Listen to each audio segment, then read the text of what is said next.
बड़वाह में आयोजित रोगी कल्याण समिति की बैठक में विधायक ने कहा कि किसी भी प्रकार की लापरवाही बर्दाश्त नहीं की जाएगी। खरगोन के बड़वाह के शासकीय अस्पताल में रोगी कल्याण समिति की बैठक में विधायक सचिन बिरला ने संबोधित करते हुए कहा, किसी भी व्यक्ति का जीवन बचाने के लिए धनराशि की कमी नहीं आने दी जाएगी।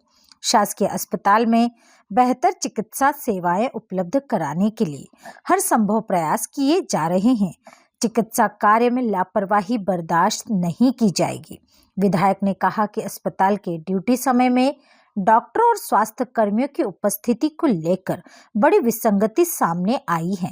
सार्थक ऐप में गड़बड़ी कर गैर हाजिर डॉक्टरों की उपस्थिति दर्शाई जा रही है। विधायक ने कहा कि रोगी कल्याण समिति ने इस मामले को गंभीरता से लिया है। यह एक बड़ा घोटाला हो सकता है। इसकी उच्च स्तरीय जांच के निर्देश दिए गए हैं। विधायक ने कहा, अस्पताल में समय पर डॉक्टरों और स्वास्थ्य कर्मियों की उपस्थिति सुनिश्चित की जाएगी ताकि शासकीय अस्पताल में रोगियों को बेहतर चिकित्सा सेवा दी जा सके।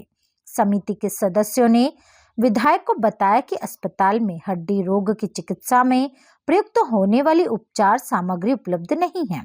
इस कारण शासकीय अस्पताल में हड्डी रोग विशेषज्ञ होने के बावजूद हड्डी रोगियों का उपचार नहीं हो पा रहा है और मरीजों को महंगी फीस देकर निजी क्लिनिकों में चिकित्सा कराना पड़ती है। विधायक ने तत्काल रोगी कल्याण समिति के कोष से हड्डी रोगों के उपचार और शल्य चिकित्सा में काम आने वाली समस्त सामग्री की खरीदी के निर्देश दिए ताकि हड्डी रोगों का इलाज और शल्य चिकित्सा शासकीय अस्पताल में ही किया जा सके। बैठक में समिति के सदस्यों ने एनेस्थीसिया के विशेषज्ञ की नियुक्ति की आवश्यकता बताई। विधायक ने कहा कि अस्पताल में एनेस्थीसिया विशेषज्ञ की सेवाएं उपलब्ध कराई जाएंगी। समिति के सदस्यों ने अस्पताल परिसर में कैंटीन खोलने की आवश्यकता बताई। सदस्यों ने कहा कि कैंटीन के अभाव में आसपास के ग्रामों से आने वाले रोगियों, परिजनों और चिकित्सा स्टाफ को बड़ी कठिनाइयों का सामना करना पड़ता है। इसलिए अस्पताल परिसर में जगह सुनिश्चित कर कैंटीन खोली जाए। विधायक ने कैंटीन खोले जाने की मांग का समर्थन किया और कहा कि अस्पताल परिसर में 20 बाई 50 वर्ग फीट की जगह का आवंटन कैंटीन के लिए किया जाएगा। कैंटीन स्थापना के लिए एक समिति का गठन भी किया जाएगा। बैठक में निर्णय लिया गया कि सोनोग्राफी सप्ताह में 1 दिन के बजाय 4 या 5 दिन की जाएगी।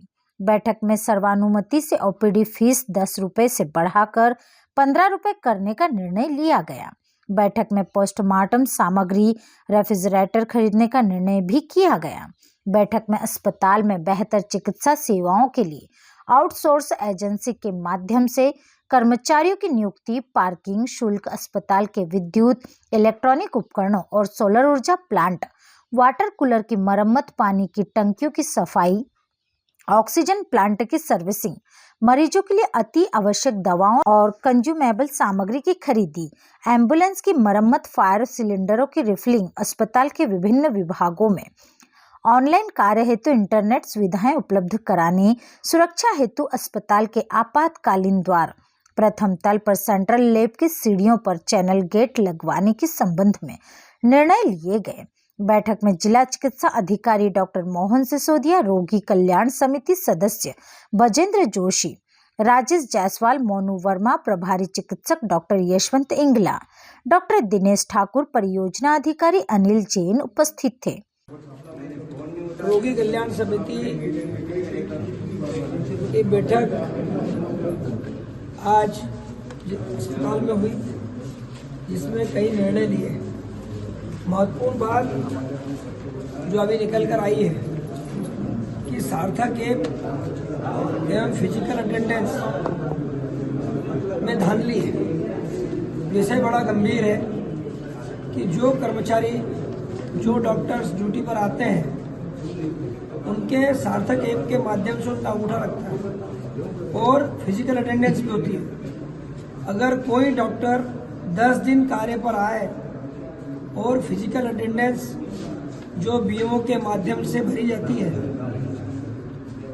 उसमें मिलान होता है, तो कई बार 8 से 10 दिन सर्विस पर आते हैं, नौकरी पर आते हैं और पूरे महीने की तनख्वाह निकाल लेते हैं। ऐसी धांधली के गंभीर विषय हमारे संज्ञान में आया है। इसकी जांच के निर्देश आज हमने दिए हैं। शीघ्र अतिशीघ्र एक बड़ा घोटाला सामने आएगा ऐसा मुझे अनुमान है।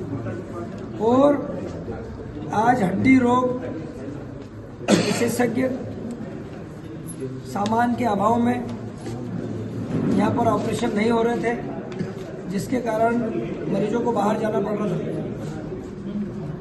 आज हमने निर्णय लिया कि जितनी भी सामग्री जो हड्डियों के इलाज में लगती है वो सभी सामग्री हम लोग रोगी कल्याण समिति के मद से उसकी खरीदी करेंगे। एनेस्थीसिया की व्यवस्था भी, डॉक्टर की व्यवस्था भी हमने रोगी कल्याण समिति के माध्यम से किए। तो ऑपरेशन होने लगेगा। अब गरीबों को बाहर नहीं जाना है। बाहर बड़ा पैसा लगता है, बड़ा पैसा खर्चा होता है और गरीब आदमी कैसे खर्च करेगा। और ये सब अकस्मात व्यवस्थाएं हैं। एकदम अचानक से किसी का हाथ टूटता है, पेड़ टूटता है या कोई ऐसी व्यवस्था होती जो हड्डी रोग विशेषज्ञ के माध्यम से होना है, तो उन सबका काम भी यहाँ पर होगा। तीसरा, कैंटीन की बड़ी दिक्कत थी। सभी डॉक्टर्स और मरीजों की बड़ी व्यथा कई दिनों से ये हम लोगों के संज्ञान में आई।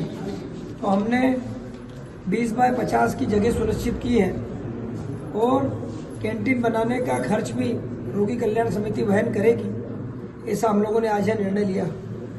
ओपीडी के लिए कूलर लाना है, एसी सुधरवाने हैं, छोटे छोटे सारे काम रिपेयरिंग के, चाहे सफाई की व्यवस्था हो।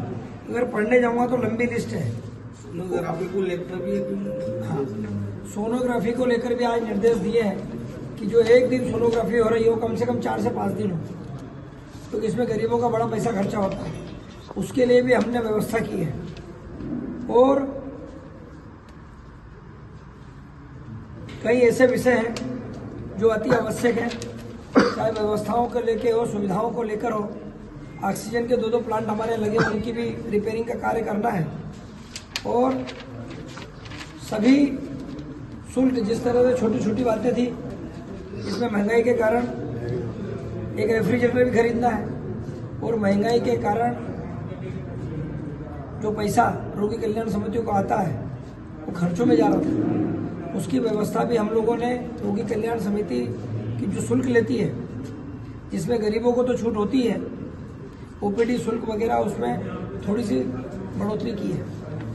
बड़वाह से विशाल कुमरावत की रिपोर्ट।